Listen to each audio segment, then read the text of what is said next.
Have you ever noticed how some people seem unshakable, while you get easily disturbed by the smallest things?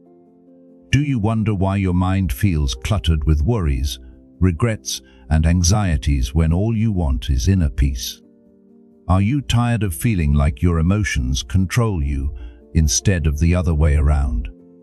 What if I told you that true tranquility isn't about adding more practices to your life, but about cutting away what's already draining you? In this video, you'll discover the 11 silent habits that are stealing your peace of mind without you even realizing it. The ancient Stoics mastered these eliminations not by announcing them to the world, but by quietly removing what doesn't serve their inner calm. Stay until the end, because it's not enough to know what to cut. You need to understand how to do it, why it matters, and the profound impact it will have on your life. You're about to learn the exact Stoic strategies to eliminate these peace-robbing habits without drama, without excuses, and without self-deception. Before we begin, help me continue creating content like this by leaving a like on this video and subscribing to the channel. Hit the notification bell to ensure you never miss any valuable lessons on Stoicism and personal development. Now, let's begin the internal cleansing that changes everything. Lesson number 1: explaining yourself excessively. How many times have you lost your peace trying to justify every decision you make? Trying to convince people who aren't truly interested in understanding you? Over-explaining is a silent vice that drains you. It's a disguised plea for validation. The Stoic doesn't act to be accepted, he acts because it's right. As Epictetus taught, if you ever happen to turn your attention to externals for the pleasure of anyone, be assured that you have ruined your scheme of life. If you know why you're making a decision, that's enough. You don't need to lecture those who only want to criticize. You don't need to transform your life into a courtroom where you're constantly defending yourself. Start today with something simple. Choose a small decision, changing your routine, saying no to an invitation, stopping responses to someone toxic, and simply do it without announcement or justification. If asked why, respond with serenity. It's what's best for me right now, and leave it at that, without trying to appear nice or detailing what doesn't need to be detailed. This cut isn't arrogance, it's maturity, and the tranquility that comes from it is liberating. Marcus Aurelius reminds us, "I have often wondered how it is that every man loves himself more than all the rest of men, but yet sets less value on his own opinion of himself than on the opinion of others." Now that you've learned not to explain yourself so much, let's move to an even more treacherous and invisible habit that might be draining your energy every day. Lesson number 2: consuming others' drama. You don't need to carry the weight of the entire world on your shoulders. Yet when you immerse yourself in toxic news, group conflicts, endless complaints, or inflammatory social media, you're drowning in other people's chaos. Worse, you mistake this for empathy. The true sage knows how to distinguish between helping and absorbing. Seneca warned us, associate with people who are likely to improve you. Welcome those whom you are capable of improving. The process is a mutual one. Men learn as they teach. When you consume drama daily, your mind enters a constant state of alert. Your focus disappears, your energy drops, your peace evaporates. Today, silence at least one source of noise. It might be that group that only complains, that account that's always creating controversy, or that person who always seeks you out to dump chaos. You don't need to block anyone, although sometimes it's necessary. Just mute. Limit the time, reduce access. Replace this time with reading, silence, or a walk. The Stoic filters what enters the mind. Your peace depends on your vigilance. If you've identified with these lessons so far, hold tight, because the next habit is one of the hardest to cut. It sabotages your image, damages your relationships, and steals decisions that should be wise. Before we continue, if you're finding value in these lessons, please take a moment to like this video and subscribe to the channel. Your support helps me continue creating content that can transform lives. Now, let's move on to our next lesson. Lesson number 3. Reacting on impulse. Most things you regret, you did in the heat of the moment. Words spoken without filter. Decisions made at the peak of anger. Quick responses that caused long-lasting consequences. This is how impulse sabotages you. It hijacks your calm and hands control of your life over to passing emotions. The Stoic is not a slave to reaction. He chooses his response. Reacting is automatic. Responding with wisdom requires presence. As Epictetus said, "Make it your study then to confront every harsh impression with the words, 'You are but an impression, and not at all what you seem to be.' Next time something irritates you, a criticism, a delay, an injustice, don't react immediately. Tell yourself, 'I don't need to solve this right now.' Take a walk, drink some water, write down what you'd like to say but don't say it. Wait 5 minutes, then 15, and if possible, an entire day. You'll find that by waiting, your response changes and your peace remains. This simple delay is a superpower. The Stoic doesn't avoid conflict, he masters the timing of action. Now that you've begun to control impulses, it's time to face a silent internal enemy, the tendency to revisit the past with pity. Lesson number 4. Revisiting the past with regret. You are no longer the version of yourself who erred, failed, or got hurt. But every time you revisit the past with pity or guilt, you're returning to live a pain that should have taught you, not continue to punish you. Stoicism teaches what has passed is beyond your control.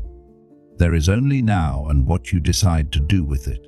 As Marcus Aurelius advised, do not disturb yourself by picturing your life as a whole, by dwelling on all the various troubles which have come to you in the past or may come in the future. You cannot erase the past, but you can reconfigure its weight.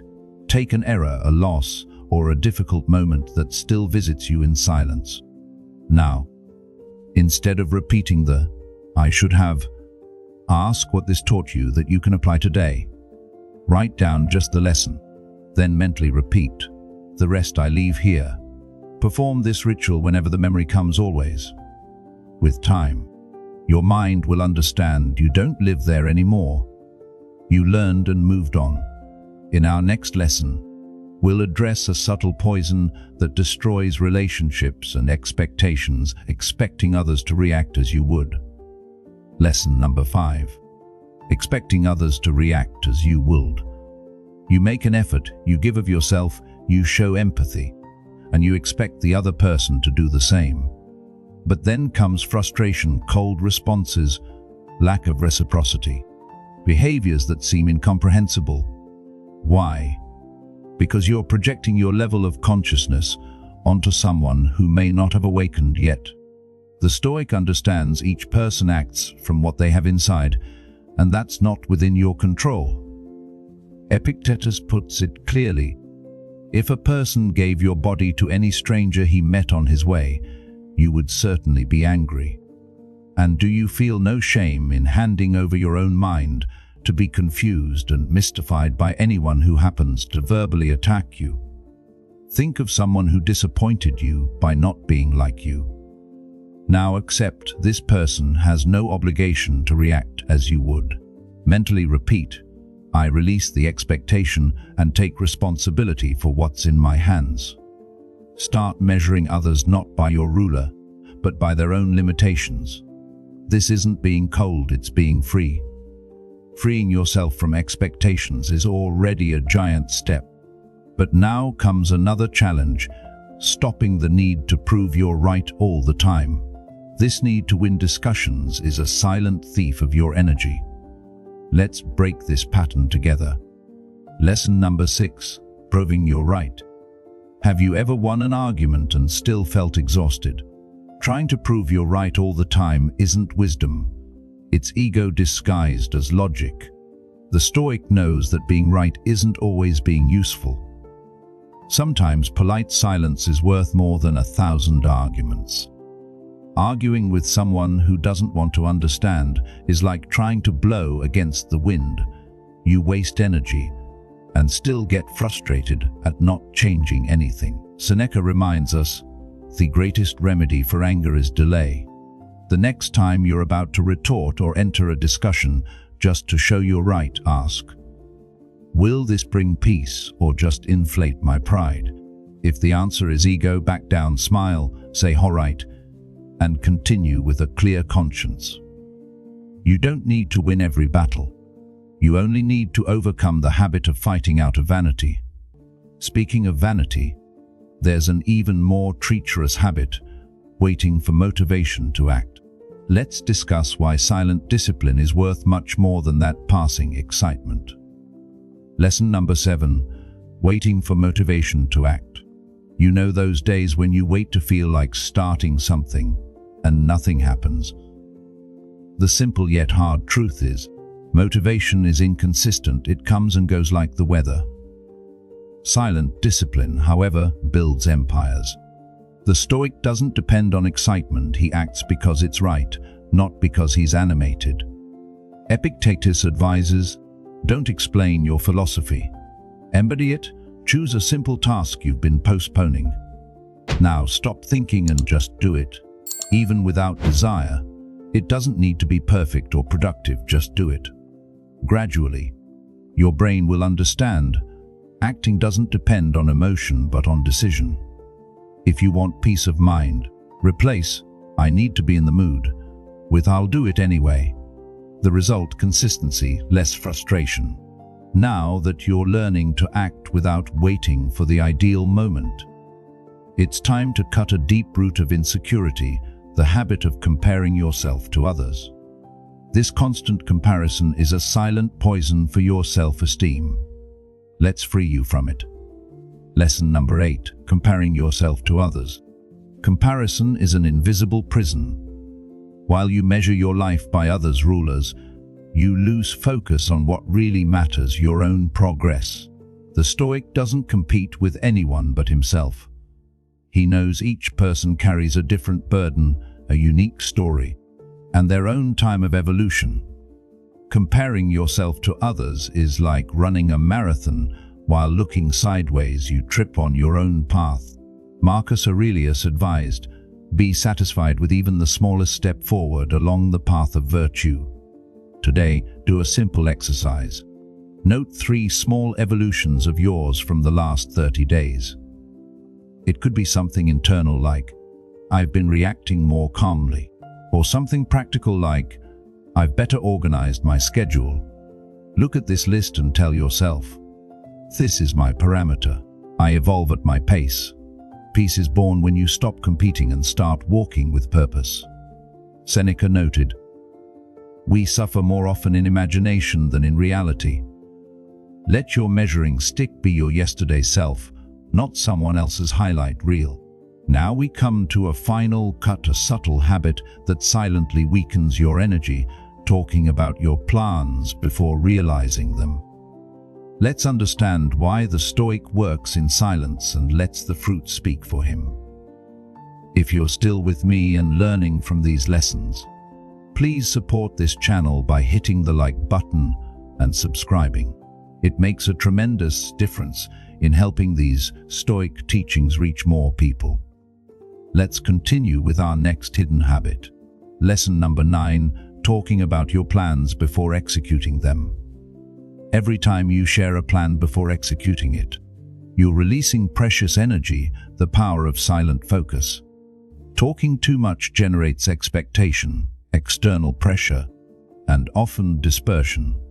The Stoic understands great achievements are forged in silence and revealed at the right time. Who builds in secret protects the process. Epictetus taught, if you wish to be good, first believe that you are bad. This reminds us that true improvement begins with humility and quiet self-examination, not declarations. The next time you're excited about an idea or important decision, resist the urge to tell others. Write, plan, and act, but in silence. Develop the habit of revealing achievements, not intentions. People don't need to know what you're going to do. They'll see what you've done. This self-control isn't coldness, it's wisdom. Lesson number 10, seeking external validation. Each time you post something hoping for likes, change your opinion based on others' approval. Or feel deflated when you don't receive expected recognition, you're feeding a bottomless pit of dependency. The Stoics understood that tying your worth to external validation is building your house on shifting sands. Marcus Aurelius reminded himself, "I have often wondered how it is that every man loves himself more than all the rest of men, but yet sets less value on his own opinion of himself than on the opinion of others." Begin breaking this habit by doing one thing each day without telling anyone. It could be reading a book, helping someone anonymously, or improving a skill. Then, when that voice inside asks, "But what will others think?" respond with, "It doesn't matter. I know my worth." Your value isn't determined by likes, compliments, or recognition. When you act from internal standards rather than external validation, you develop a tranquility that can't be shaken by others' opinions. Lesson number 11, avoiding difficult conversations. How many issues in your life remain unresolved because you've avoided having that one uncomfortable conversation? We postpone challenging discussions out of fear, hoping problems will somehow resolve themselves. They rarely do. The Stoic faces difficulty head-on, not with aggression but with clarity and purpose. Seneca advised, "He who fears death will never do anything worthy of a man who is alive." Similarly, fearing difficult conversations prevents us from living authentically. Start small. Identify one conversation you've been avoiding. Before having it, write down, first, your intention, second, the core message you need to convey, and third, potential reactions. Remember, your goal isn't to win, but to express your truth clearly and listen genuinely.